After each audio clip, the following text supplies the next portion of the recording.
Oi, gente, que prazer estar com vocês mais uma vez para gravar esse vídeo, para falar das minhas impressões sobre o estudo do Vem Segue-me desta semana.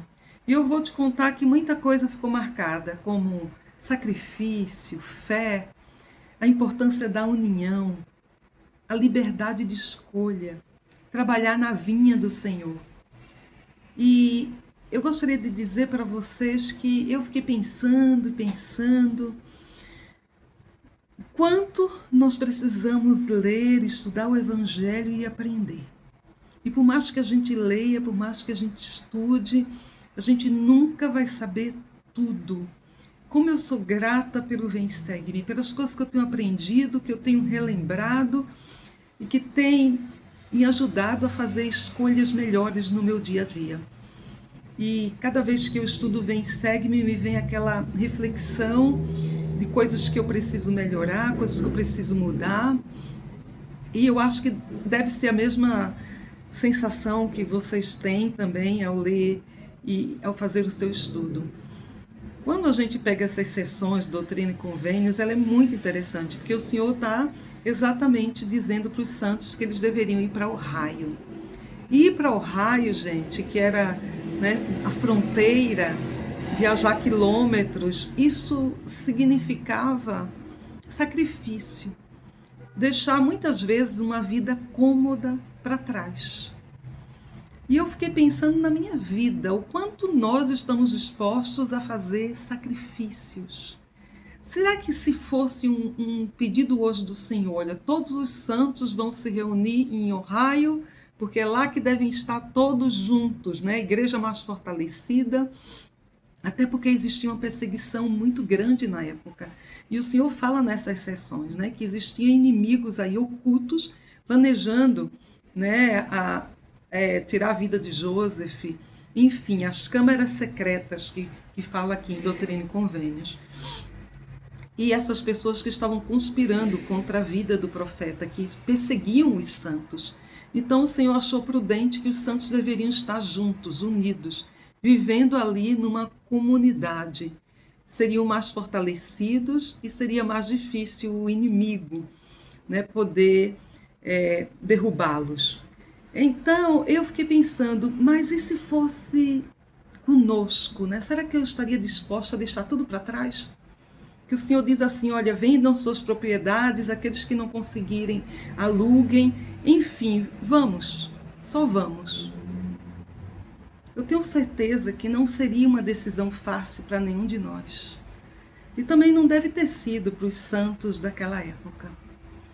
Mas eles tinham tanta fé e eles confiavam tanto que eles seguiram, eles foram. E eu fico pensando que muitas vezes, muitos de nós, talvez tenhamos ter feito sacrifícios, né? Quando nós conhecemos a igreja, devemos ter feito sacrifícios, talvez, para se tornar membro da igreja. E esses sacrifícios, o Senhor fala, né? Que eles seriam muito abençoados. Não é diferente conosco, porque as promessas do Senhor estão para cada um de nós.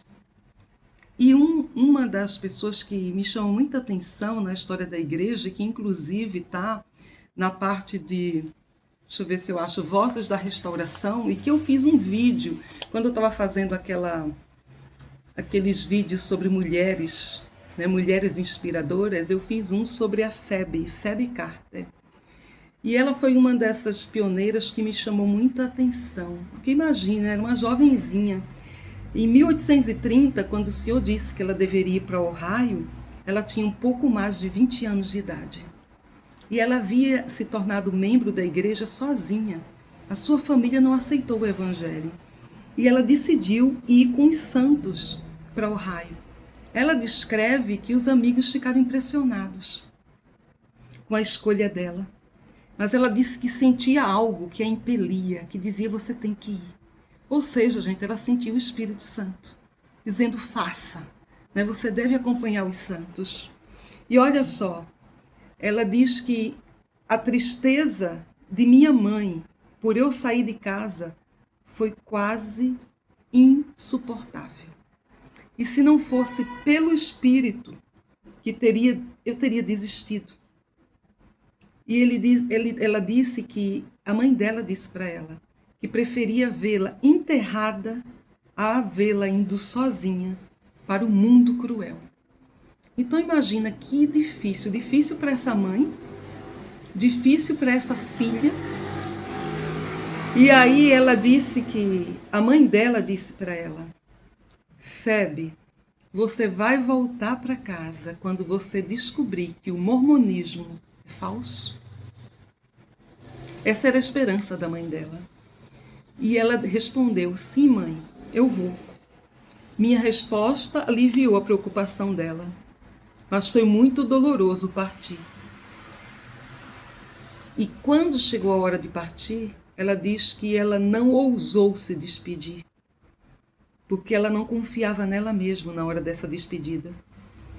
Ela tinha medo de não ter coragem. E aí ela decidiu escrever uma carta de despedida. Ela deixou essa carta sobre a mesa. Olha só. Desci as escadas correndo, pulei para dentro da carruagem. E assim eu deixei o amado lar da minha infância para unir minha vida aos santos de Deus. Em uma dessas cartas de despedida, Febe escreveu o seguinte: amados pais, estou prestes a deixar meu teto paternal por algum tempo, não sei quanto tempo, mas nada sem sentimentos de gratidão. Mas não sem sentimentos de gratidão pela bondade que recebi, desde a infância até o momento presente. Mas a vontade de Deus parece ordenar que eu assim faça. Deixemos todas essas coisas nas mãos de Deus. Sejamos gratos por termos tido permissão de estar juntos por tanto tempo em circunstâncias tão favoráveis como as que tivemos, acreditando que todas as coisas serão para nosso bem, se amarmos a Deus acima de tudo. Reconhecemos que podemos orar a um único Deus, que Ele ouvirá as orações sinceras de todas as suas criaturas e nos dará o que foi melhor para nós. Mãe, acredito que seja a vontade de Deus para mim, que eu vá para o oeste. E estou convencida de que será por um longo tempo. O caminho foi aberto. Acredito que foi o Espírito do Senhor que o fez. E esse Espírito é suficiente para todas as coisas. Não fiquem preocupados com sua filha. O Senhor me confortará. Creio que o Senhor vai cuidar de mim e me dará o que for melhor. Vou porque meu mestre me chama. Ele mostrou claramente meu dever. Gente, que linda essa carta. A gente fica pensando na fé de Febe, o quanto foi difícil deixar os seus pais, que não eram membros da igreja, se unir em Ohio. Eu fiquei pensando que às vezes é tão difícil para a gente deixar os nossos filhos irem para a missão, quando nós já somos membros da igreja. E mesmo assim a gente chora na despedida, a gente se preocupa. E eu fico pensando no sacrifício, fico pensando nessa jovenzinha. Mas aí, olha só, essa carta dela, né, ela está nos registros da igreja, diz que Febe mudou para Ohio em 1835 e ela se casou com Wilford Woodruff em 1837. Ela se tornou a esposa de um profeta, nada menos que um profeta. Que futuro esplêndido que teve essa jovem. Ela sacrificou muito da sua vida terrena, mas com certeza ela terá suas recompensas celestiais. Que a gente possa pensar nesses exemplos e em tantos outros exemplos que nós temos e nas próprias experiências de sacrifícios que fizemos e como o Senhor não nos abandona, como o Senhor realmente nos abençoa. E essas sessões são exatamente isso, esse sacrifício. Eu achei lindo quando o Senhor fala na sessão 37, que o Senhor diz assim: eis que nisto há sabedoria, e que todo homem escolha por si mesmo até que eu venha.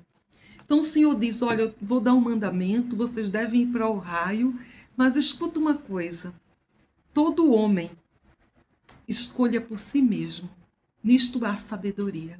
Ninguém estava indo obrigado. Ninguém estava indo com uma arma na cabeça. As pessoas tinham uma liberdade para escolher ir ou ficar.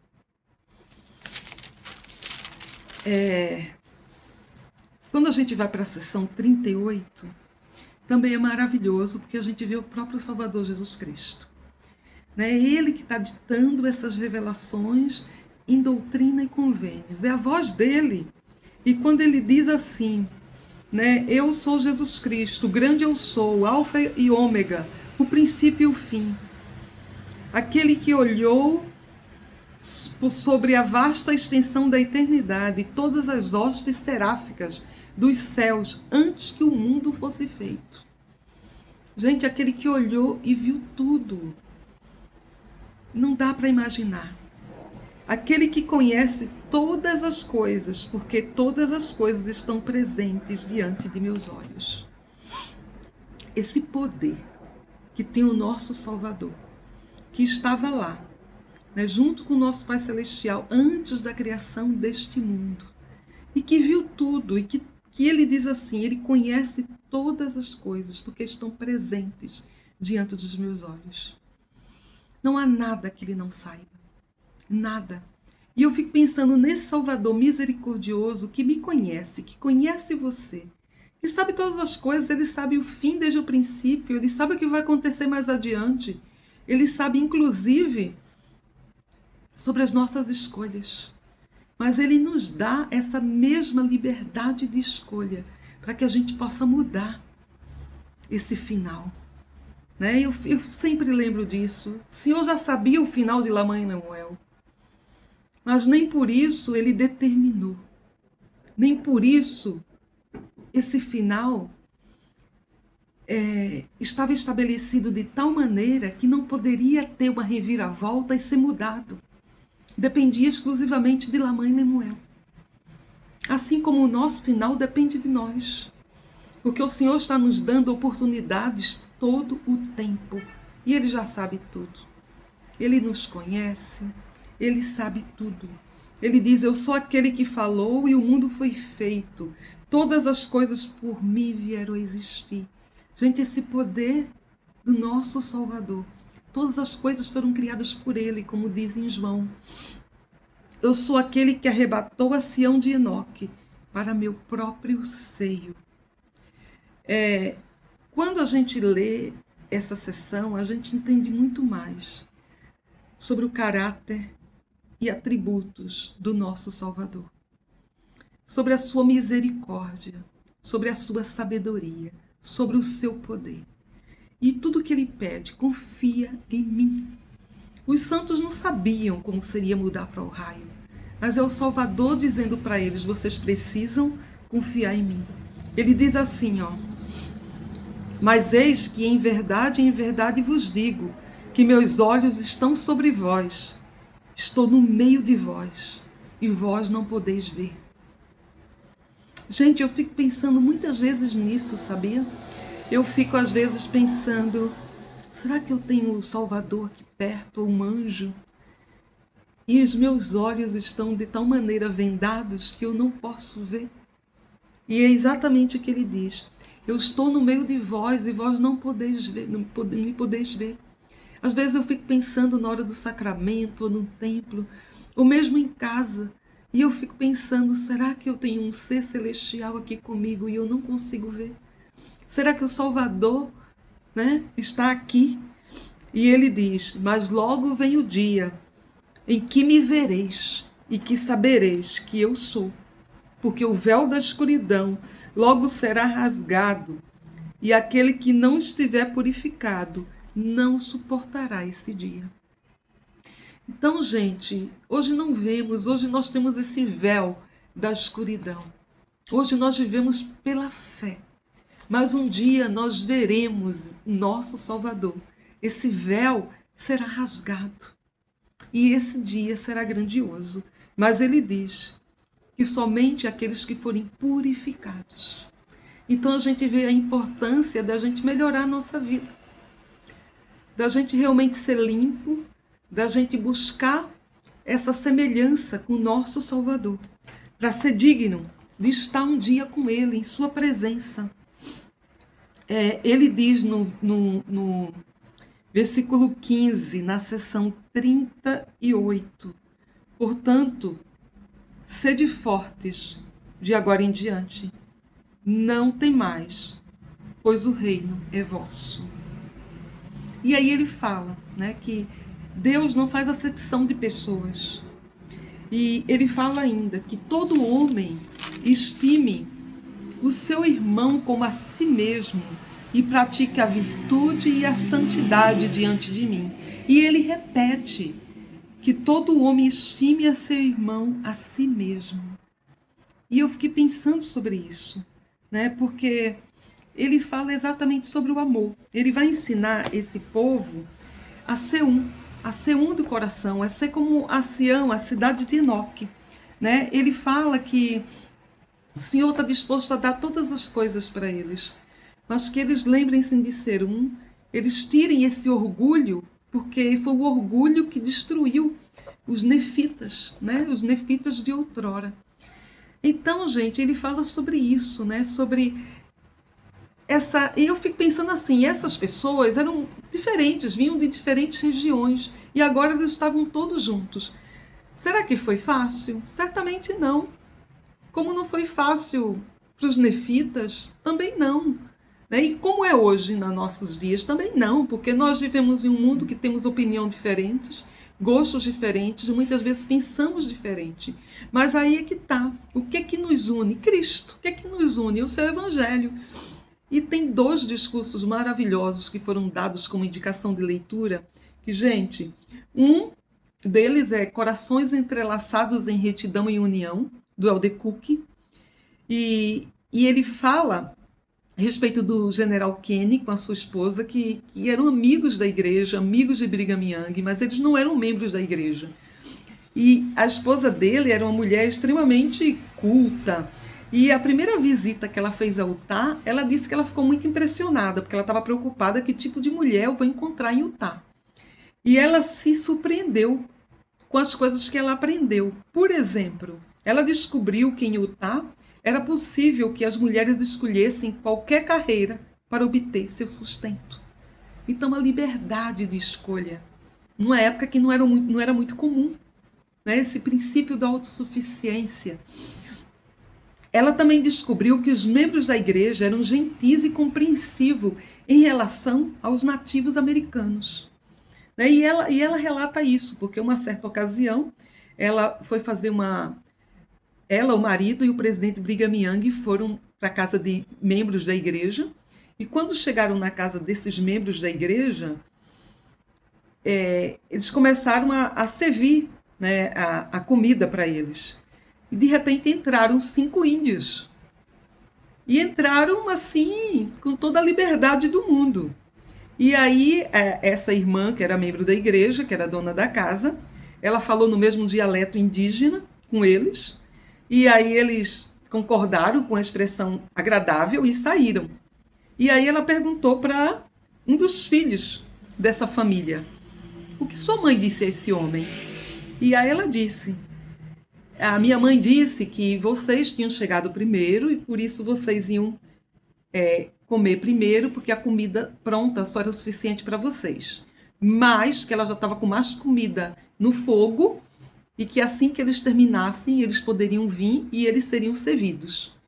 E aí, essa mulher, né, do general, ela disse: nossa, ela realmente vai fazer isso por eles?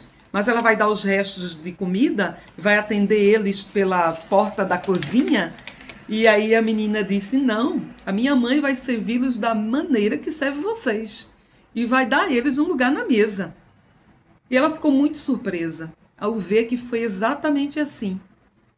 Quando eles chegaram, né, eles foram servidos na mesa, exatamente como aqueles convidados de honra. Então, gente, o tratar bem as pessoas, o ser cortês, é um atributo que a gente precisa desenvolver. Né? O tratar as pessoas sem acepção de pessoas, tratar bem. Eu sempre procuro me policiar porque eu trabalho com público também. E às vezes eu penso: poxa vida, eu tenho que tratar tanto alguém que é simples, né, como alguém que de repente é o meu chefe, ou alguém que é importante que vem falar comigo e dá a mesma informação da mesma maneira. Então, se eu estou no ônibus, é bom dia, é boa tarde. Se tem alguém da limpeza, é a mesma coisa, porque o Senhor não faz acepção de pessoas. O Senhor criou todos os seus filhos, né? Criou de maneira igual, por mais diferente que sejamos. Então, que a gente possa ter muito cuidado, porque às vezes a gente vai lá e pode ceder à tentação de se sentir superior, ou orgulhoso, ou eu ser mais que o outro, de tratar mal, pisar. Não é assim que funciona quando nós queremos ser discípulos de Cristo, quando nós queremos estar à direita de Deus e de seu Filho. Né? Nós precisamos ser melhores, precisamos fazer com que o orgulho não entre na nossa vida, precisamos aprender a tratar bem as pessoas. E ele diz ainda, né? União também é um termo abrangente, mas certamente exemplifica o primeiro e segundo grande mandamento, de amar a Deus e nosso próximo. Ela simboliza o povo de Sião, cujo coração e mente são entrelaçados em unidade. Então, isso serve para a nossa ala. A gente precisa ser uno.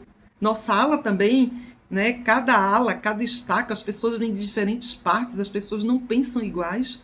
Mas ele reforça isso, a importância de ser uno. E eu fiquei pensando, né, nisso, porque nem sempre é fácil quando as pessoas têm opiniões diferentes de você, quando as pessoas pensam de maneira diferente. Né? E ele diz ainda que a nossa doutrina ela é completamente inclusiva e nós podemos celebrar a diversidade. A união e a diversidade não são conceitos opostos. Podemos alcançar uma união maior à medida que criamos um ambiente de inclusão e respeito pela diversidade. Eu acho que isso ficou muito claro com a morte do Papa e o posicionamento da igreja, né, do profeta Nelson, a nota que a igreja publicou, né, lamentando e dizendo aos católicos que sentiam muito a perda do seu líder religioso. E assim é assim que deve ser. Né? É assim que deve ser. E não importa, né, se é metodista, se é batista, se é católico, nós temos a obrigação de tratar bem todas as pessoas. Né? E ele diz ainda que muitas vezes ele participou de congregações até da igreja que tinha falantes de espanhol, samoano, mandarim, né? ou o próprio inglês, e eram pessoas de origens raciais e culturais diferentes, mas havia amor, retidão e união.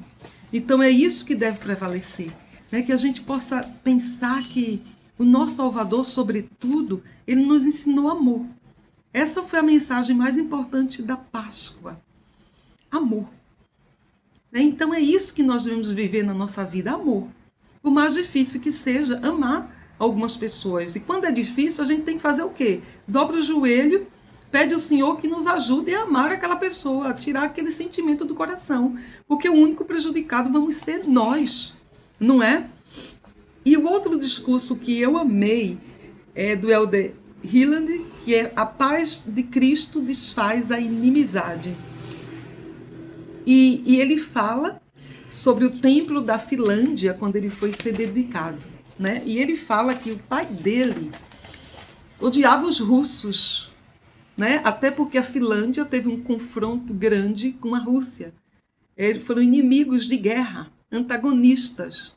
Então existia essa rixa. Mas aí, quando foi ser dedicado, em 2006, o templo da Finlândia, olha só que Finlândia, que coisa interessante aconteceu. Em 2006, fazia parte, na época, a gente está falando de 2006, quase 20 anos, né? O distrito, ele abrangia a Finlândia, Estônia, Letônia, Lituânia, Bielorrússia e a Rússia. E aí ia ter a dedicação do templo da Finlândia, certo? E claro, existia uma rixa antiga por esse histórico de guerra, de inimigos. E o próprio pai dele, ele não suportava os russos. E aí ele diz que, quando se reuniram para decidir os preparativos sobre a dedicação do templo, eles perceberam o seguinte, que os santos russos viajariam vários dias para assistir à dedicação, né? E que talvez eles tivessem a expectativa de receber as bênçãos do templo antes de voltar para casa. Então foi sugerido que os finlandeses esperassem um pouco mais e que os russos fossem os primeiros a realizar as ordenanças no templo. E todos os membros da igreja concordaram, né? Todas as pessoas concordaram com isso. Então, os fiéis santos dos últimos dias finlandeses adiaram as bênçãos do templo para acomodar os santos russos.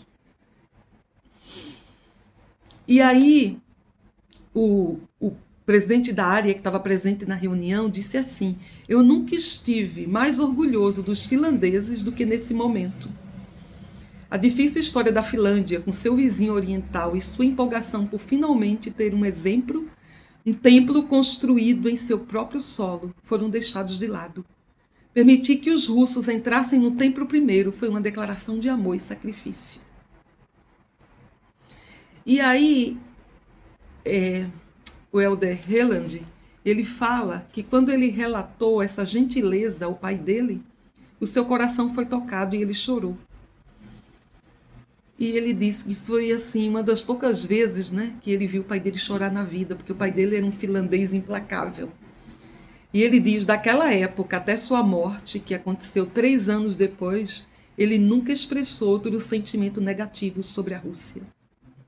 Ele foi inspirado pelo exemplo de seus companheiros finlandeses. Meu pai escolheu colocar seu discipulado, a Jesus Cristo, acima de todas as outras questões de sua vida. Os finlandeses não eram menos finlandeses. Os russos não eram menos russos. Nenhum dos grupos abandonou sua cultura, sua história ou sua experiência para banir a inimizade. Eles não precisavam fazer isso. Na realidade, eles escolheram fazer com que seu discipulado a Jesus Cristo fosse a questão mais importante de sua vida. E foi isso que eu aprendi, principalmente isso, ao estudar essa designação, né? Que a coisa mais importante não são as nossas diferenças, mas como a gente consegue vencer essas diferenças com o nosso discipulado a Jesus Cristo, sendo mais gentil, tendo mais amor pelas pessoas, por mais difícil que seja. E isso, gente, a gente desenvolve, né, esse atributo divino. Né? Ele inclusive fala, né, que o Satanás ele fica feliz quando a contenda, ele fica feliz quando o orgulho impera, quando as pessoas tratam mal umas às outras, né? Então, com hostilidade. Então, que a gente possa ter muito cuidado com essa ira, com essa soberba, porque quando a gente faz isso, a gente não está sendo discípulo de Cristo. E eu finalizo, gente, com algo que me chamou muita atenção aqui na seção 39, que fala sobre James Covell, que tinha sido um ministro metodista e por praticamente quase 40 anos. E ele decidiu fazer convênio com o Senhor, que ele obedeceria qualquer mandamento que o Senhor desse, né? Que ele seria batizado na igreja. Então, olha só, essa sessão foi dada para ele, né? E o Senhor fala para ele, e o Senhor já fala assim, olha, no imperativo: escuta, dá ouvidos à voz daquele que é de toda a eternidade, a toda a eternidade, o grande eu sou, sim, Jesus Cristo, a luz do mundo, a luz e a vida do mundo, uma luz que resplandece nas trevas, e as trevas não a compreendem. E aí ele fala para ele: e agora eis que te digo, meu servo James, tenho observado as tuas obras e conheço-te. E ele diz: conheço as tuas tristezas, porque me rejeitaste muitas vezes por causa do orgulho e dos cuidados do mundo. E ele diz: mas chegada é a hora da sua libertação, se atenderes à minha voz. Olha só, e o Senhor diz assim, ó, se você se atender à minha voz, se você for batizado, se você lavar os seus pecados, e ele diz: se você fizer isso, eu vou te preparar para algo muito maior, você vai ter um trabalho na minha vinha. Gente, fiquei assim, maravilhada, né, com essas palavras. Mas aí quando a gente vai para a sessão 40, nossa, me impactou muito. Não sei se vocês prestaram atenção nessa sessão 40. Porque diz assim, ó. Olha o que aconteceu. Na sessão 40, James Coville, com a sua liberdade de escolha, escolheu rejeitar ao Senhor. O medo da perseguição e os cuidados do mundo causam rejeição no Evangelho. Eis que em verdade vos digo que o coração de meu servo James Coville era reto diante de mim, pois fizera convênio comigo de que obedeceria a minha palavra. E ele recebeu a palavra. Sabe aquela parábola das sementes, que a semente vai caindo lá, né? E muitas delas não sobrevivem ou não criam raiz, ou são jogadas à beira do caminho. Pois é, essa palavra que é essa semente, ele recebeu a palavra com alegria. Recebeu com alegria. Quem não já viu um membro novo que foi tão empolgado para a igreja, mudando a vida, prestando testemunho, enchendo a casa de outros amigos, parentes, né? Aquele que entra com toda a sede o evangelho e depois murcha, né? Recebeu a palavra com alegria, mas imediatamente Satanás o tentou. E o temor da perseguição e os cuidados do mundo fizeram-no rejeitar a palavra. Os cuidados do mundo. Sabe aquele grande e espaçoso edifício? Sabe as pessoas que estavam lá apontando? Sabe aquela preocupação com como é que eu vou sobreviver? Né? Como é que eu vou deixar, talvez, a minha comodidade para seguir santos em um raio? Ou que os outros vão dizer? Ou eu que fui um ministro metodista por 40 anos? O que é que as pessoas vão pensar de mim? E aí o Senhor diz para ele, portanto, quebrou meu convênio e cabe a mim fazer com ele o que me parecer melhor. Amém. Gente, eu fico pensando, né? Tão diferente da história de Febe, que foi lá, deixou tudo, uma jovem, pouco mais de 20 anos de idade, se tornou a esposa de um profeta. E aí a gente tem um homem, 2 sessões falando nele, que privilégio. E a gente vê já as condicionais, se eu preparei um trabalho grande na minha vinha, mas se fazes isso. Então essa foi uma lição grandiosa que eu aprendi. Que a gente possa se colocar no Senhor, que às vezes o Senhor tem trabalhos assim, muito grandes para a gente. Né? Tem muitas promessas, tem muitas bênçãos, mas a gente se limita no tão pouco. Ou a gente não está disposto a sacrificar, a gente não está disposto a ouvir o Espírito, a gente não está disposto a deixar, né, que o mundo, a gente não está disposto a deixar o mundo. Então, essa é uma lição que me ensinou muito sobre fé, sobre sacrifício, sobre liberdade de escolha, sobre a importância de trabalhar na vinha, né? Sobre o poder do nosso Salvador Jesus Cristo. Que nós confiemos nele, irmãos e irmãs, eu tenho certeza que ele está muito mais próximo do que a gente pensa. E que ele nos ouve, ele nos vê, mesmo que os nossos olhos naturais não possam. E que ele sabe dos nossos esforços de ser melhores, de ser melhor discípulos dele. E muitas vezes vencermos o nosso homem natural e sermos mais bondosos, mais misericordiosos, mais tolerantes, mais pacientes. Muito grata eu sou por este evangelho na minha vida, que me ensina e que não se esgota. E por mais que passem os anos, eu sempre vou ter coisas que melhorar e coisas que aprender.